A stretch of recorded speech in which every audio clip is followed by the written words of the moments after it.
अस्सलाम वालेकुम। हमारे साथ मौजूद हैं मौलाना फजलुर रहमान साहब जो कि पीडीएम के सरबराह हैं और वो इस्तांबुल में मौजूद हैं। इनकी बहुत सारी मसरूफियत से मैंने इनसे रिक्वेस्ट की है कि मुझे थोड़ा सा टाइम दें और इनकी मेहरबानी की इन्होंने टाइम दिया। मौलाना साहब बहुत शुक्रिया, आपको वेलकम कहते हैं इस्तांबुल में।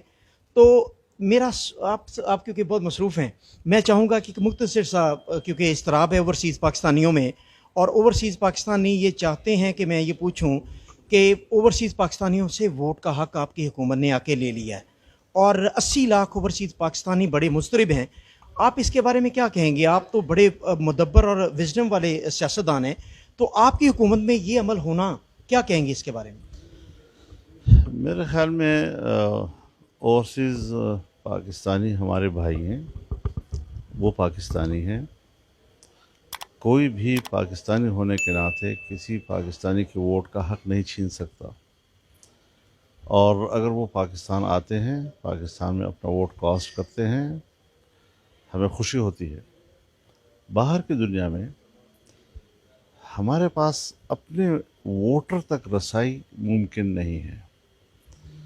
एक अरबपति आदमी, वो तो जहाज़ ख़रीद कर भी पूरी दुनिया का चक्कर लगा के अपनी कम्युनिटी से खिताब कर सकता है। मुझ जैसा गरीब आदमी, वो अपने हलके में लोगों तक पहुंचने के लिए कहाँ कहाँ से चंदे इकट्ठे करता है। तो बैरून मुल्क दुनिया में हम किस किस के पास जाएंगे उसको कन्विंस करें अपने हक़ में वोट डालने के लिए। तो ये इमरान खान ने एक शोशा छोड़ा और उसने 2018 का इलेक्शन जो है उसमें हवा खड़ी की नई नस्ल की और नौजवान नस्ल की। दूसरे इलेक्शन में वो कोई 60 लाख जो हमारा बाहर पाकिस्तानी रहता है उसका वोट हासिल करने के लिए उनको एक शोशा दे दिया कि हम आपको वोट का हक़ देना चाहते हैं। अब आप बताएं, यूरोप में कुछ और तरह के कवानीन हैं, फिर अरब दुनिया में कुछ और तरह के कवानीन हैं, एशिया में जाएंगे तो वहाँ कुछ और तरह के कवानीन हैं। नज़म क्या होना चाहिए, किस तरह वो वोट इस्तेमाल करेंगे, क्या सफारत खानों में वो वोट डाला जाएगा, किसी मुल्क में इंतखाबी मुहिम चल सकेगी या नहीं चल सकेगी, वहाँ के कवानीन किताबें, इस पर तो काम ही नहीं किया गया। सिर्फ एक नारा दिया गया, जिस तरह 2018 में नौजवान नस्ल को गुमराह किया गया, आज वो मुल्क से बाहर डायस्पोरा जो हमारा है उसको गुमराह करने की कोशिश कर रहा था। हम आवाम को धोखा नहीं देना चाहते, हमारे पाकिस्तानी हैं, हमारे भाई हैं।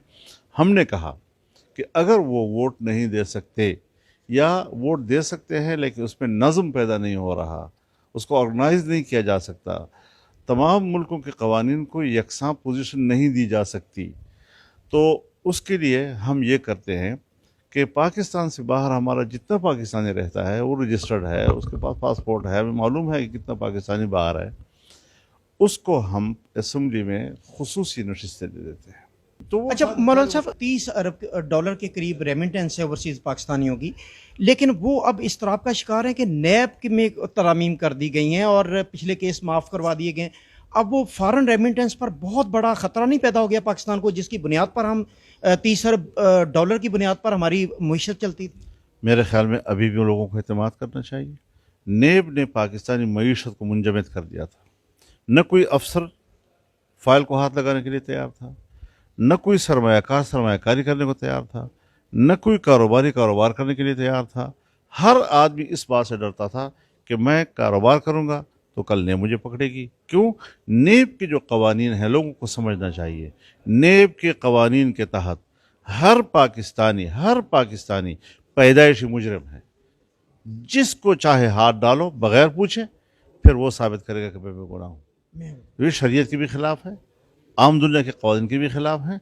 हम इसको मामूल के मुताबिक लाना, ताकि वो खौफ जो एक इदारे को ताकतवर बनाकर मुल्क के हर तबके में पैदा हुआ, कारोबारें रुक गई, ब्यूरोक्रेसी ने हाथ रोक दिया, दफ्तर बंद हो गए, और कोई पैसा आगे चलाना तो पैसे की गर्दिश जो है वो बढ़ोतरी करती है। आपने पैसे की गर्दिश बंद कर दी, ऐसे खौफ तारी कर दिया हर आदमी के ऊपर कि उसने पैसा अपने घर में मुंजमद कर दिया। लिहाजा पैसे को आगे लाना चाहिए। और जो नेब मुशर्रफ साहब ने बनाई थी, वो डिक्टेटर था, उसने एक आमिराना तसव्वुर के साथ एक नया महकमा बनाया और आज तक इमरान खान उसका इस्तेफादा करता रहा है। ये उसका तसलसल था जिसने अपने मुखालिफों के ख़िलाफ़ इसको इस्तेमाल किया। वज़राए आज़म रहे, सदर मुमलिकत रहे, मिनिस्टर्स रहे, और सब जेलों में ठोस दिए गए। और साबित करो कि तुम्हारा माल कहाँ से आया, بھائی تم ثابت کرو کہ مجرم ہے. تو اس لیے آج اگر ہم تبدیلی لا رہے ہیں تو آپ نے ابھی حال ہی میں دیکھا ہے 1 مہینے کے اندر اندر جتنے گھپلے فارن فنڈنگ کیس کے حوالے سے, BRT کے حوالے سے, معلوم جبہ کے حوالے سے, کیا کیا بلین ٹریز کے حوالے سے جتنے گھپلے آئے ہیں جس کا تصور نہیں کیا جا سکتا. اسرائیل سے پیسہ لیا گیا, ہندوستانی سے پیسہ لیا گیا, کہاں کہاں سے انہوں نے ہمارے پاکستان کے دشمنوں سے پیسے لے کر پاکستان میں الیکشن میں صرف کیے, اور یہ سارا کچھ اس ملک کے اندر ہوا ہے. تو اب اگر قوانین ہم نے نرم کر دیے اور وہ جو ملک کے اندر پیسے کی گردش کو روکنے والا ایک نظام تھا تو اس کا یہ بھی فائدہ اٹھائے گا نا. صرف یہ تو نہیں کہ نواز شریف فائدہ اٹھائے گا, صرف یہ تو نہیں کہ زرداری فائدہ اٹھائے گا, اس کے گھپلے تو وہ تو مہا چور کی طرح متعارف ہو گیا ہے. یعنی یہ قانون اس کو بھی گھپلوں میں فائدہ دے گا؟ سب نہیں, گھپلوں میں فائدہ نہیں ہونا. نہیں, گھپلوں میں فائدہ نہیں دے گا, انصاف میں مدد دے گا, خوف دور کرے گا. انصاف کے لیے خوف کی فضا نہیں ہونی چاہیے, کاروبار کے لیے خوف کی فضا نہیں ہونی چاہیے. خوف کی فضا پوری دنیا میں معیشت کو تباہ کرتی ہے. اور 9/11 کے بعد پوری دنیا میں جو قوانین آئے ہیں, چاہے FATF کی صورت میں آئے ہیں, چاہے IMF کی صورت میں آئے ہیں, جس طرح انہوں نے نئے نظام دنیا کو دیے ہیں, دنیا کے پیسے کو کنٹرول کرنا, اس کی نگرانی کرنا, وہ اتنے سخت کر دیے ہیں کہ پوری دنیا کی معیشت متاثر ہو گئی ہے. اور متاثر ہی نہیں ہوئی بلکہ امریکی معیشت کی غلام بن گئی ہے. تو اس طریقے سے دنیا بھر کی معیشت کو تباہ کیا گیا. ہماری تو معیشت ہی بیٹھ گئی, یہاں تک کہ ریاست بیٹھ رہی ہے ہماری. لہذا اس چیز کو تبدیل کرنا ہمارے اوپر فرض تھا کہ اس طرح ملک چلا جاتا, سو ہم نے الحمدللہ ملک کو بچا لیا. اچھا مولانا صاحب, اینٹی اسٹیبلشمنٹ جو بیانیہ ہے, عمران خان کی بڑی مقبولیت ہے, اور اینٹی اسٹیبلشمنٹ بیانیہ جو پبلک میں زیادہ بک رہا ہے. تو پہلے نون لیگ نے بھی اینٹی اسٹیبلشمنٹ بیانیہ اڈاپٹ کیا, باقی پارٹیوں نے بھی کیا, تو اب عمران خان کی مقبولیت میں اینٹی اسٹیبلشمنٹ بیانیہ کی وجہ سے کیوں اضافہ ہو رہا ہے؟ نہیں, کوئی اضافہ نہیں ہو رہا. کچھ تو مغربی میڈیا جو ہے اس کو سپورٹ کر رہا ہے, آپ جیسے لوگ سپورٹ کر رہے ہیں, بول بھی سپورٹ کر لیتا ہے ان کو. تو اس طریقے سے لوگ نہیں بنے. سیاست میں سیاستدان بنا نہیں جاتا. سیاستدان جو ہے وہ فطری طور پر بنتے ہیں. لوگ ان چیزوں سے نہیں بنتے کہ پیسہ آپ نے زیادہ اکٹھا کر لیا, جھوٹ آپ نے زیادہ بول لیا, اور روزانہ کوئی ایک نیا بیانیہ دے دیا, اور لوگوں کے لیے ایک نیا بیان دے کر پھر اس جھوٹ کو دوسرے جھوٹ سے تبدیل کرتا ہے, پھر اس کے بعد تیسرے جھوٹ سے تبدیل کرتا ہے.